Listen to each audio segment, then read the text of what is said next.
little bit.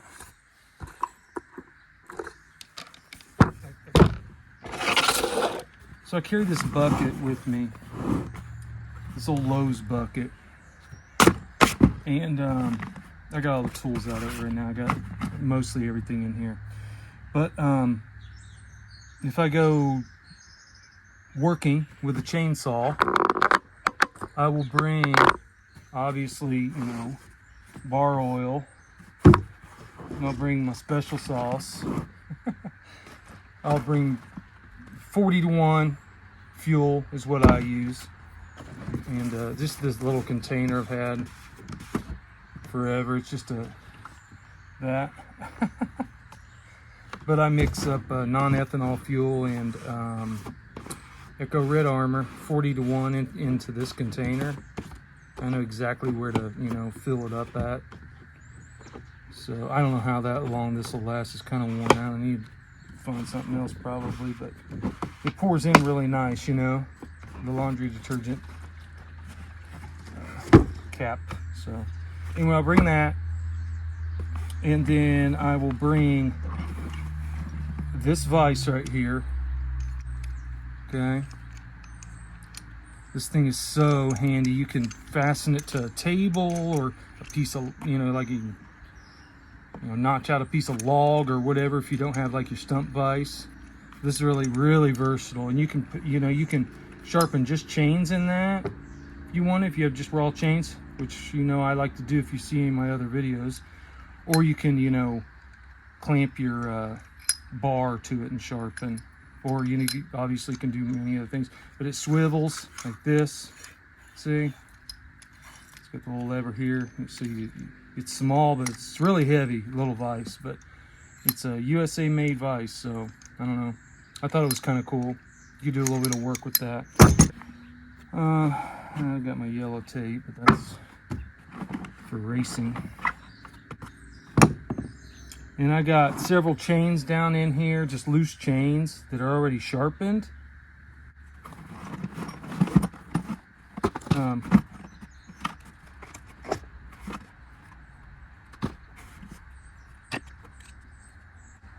think that's to my 660.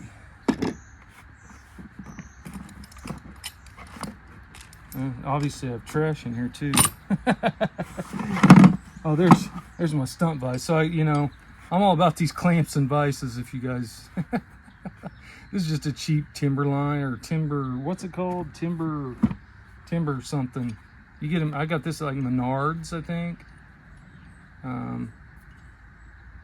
You can get them like the Farm and Fleet type stores, TSC, Orscheln, all those places. But these are so handy out in the woods. But I'm about those clamps, man. It makes things so much nicer if you are able to clamp your work down and everything.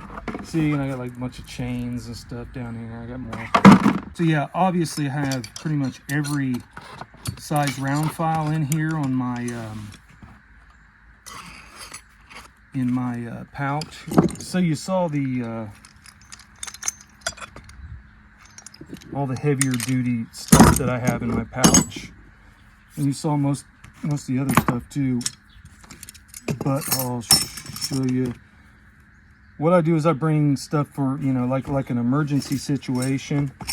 What will you need? Obviously files are the biggest thing, you know, so I have pretty much 1 or 2 extra files of anything round right here. Hopefully you can see that. 1 or 2 different files of anything round here. And then I'll have something with the handle on it that each size as well. So basically this is every size right here. So like 7/32 all the way to 3/16. So that's usually, and I know, you know what? I do have some really small ones too. It's in here. I always forget the name of those. But they're really small, like for like 3/8 LP,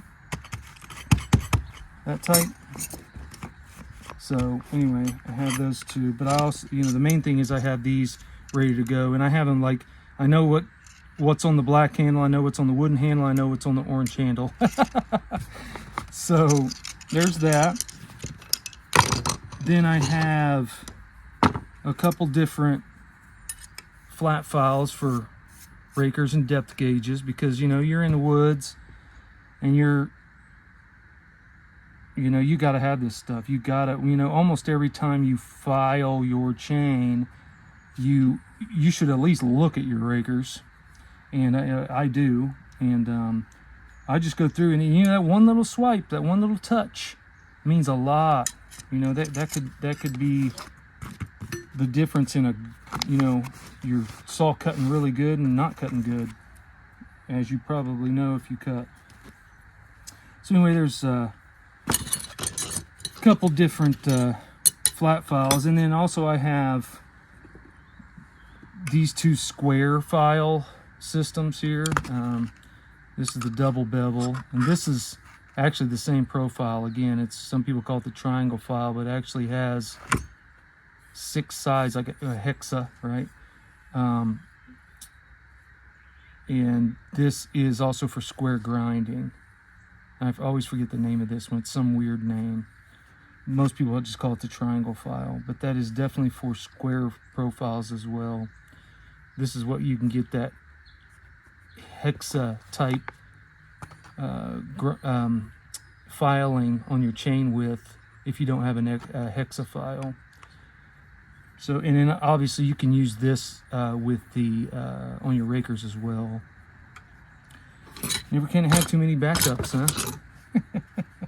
So yeah, and then I got all kinds of different. I mean, this is even bigger than all the. What size is this? This is I don't know. It's a steel. I can't read it, but that's huge. It's for like 404. And then I even have some new in the package. Yeah, these are the smaller ones, because I just got some more of those. The 5/32. Yeah, for 3/8 and some 3/25 and 1/4 inch. And then you've seen these, the depth gauge, raker gauges, and all those different things there. And then, of course, scrinch. I usually bring more than one scrinch. I think I pulled them out and put them in another box or something. But there's like 3 different scrunches I bring, and I noticed that the nuts on for example, like the 070, steel 070, the nuts to get the cover off are different from your standard nuts here. And then these two are different too. There's like 3 or 4 different sizes, so I have all the scrunches for those. And I have a T25 and T27 that I bring, T handles. And I also have a T27 Irwin to go into an impact, like a drill, right? So I bring my drill too. So there's that too, because if you got to tear the saw down real quick or something, for whatever reason, you never know. Like, for example, the other day I had to get to, there was an 038 I was running. I had to get to the impulse line that connects to the jug, right?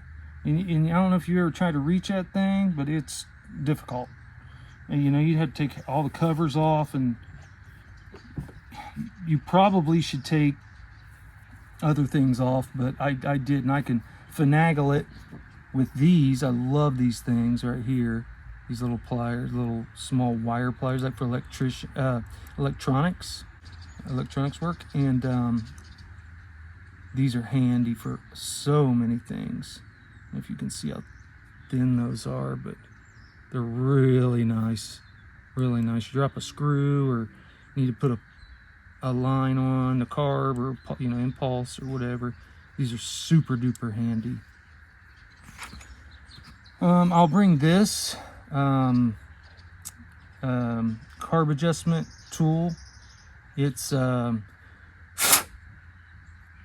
forget what it's called. It has a little line scribed in the side of it, or not scribed, but has one little notch.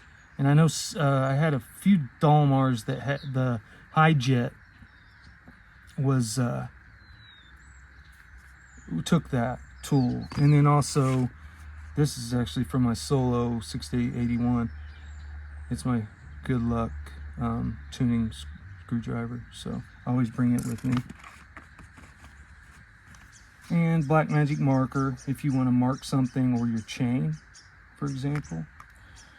And oh yeah, this Oregon lube here for it's called Push and Lube.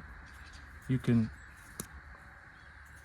refill it. You pull that out and you fill it with grease, and you know, it pushes down and it springs back up.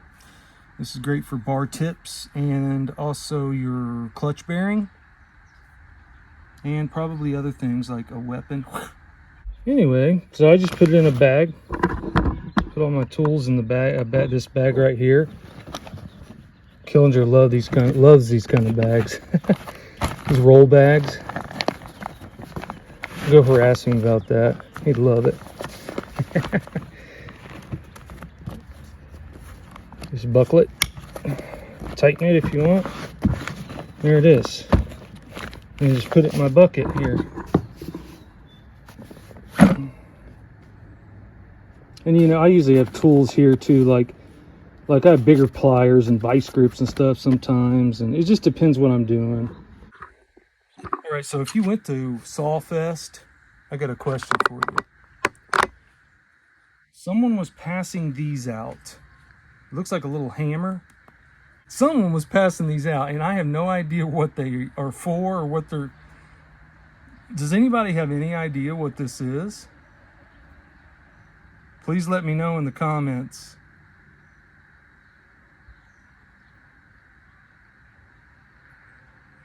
Thank you.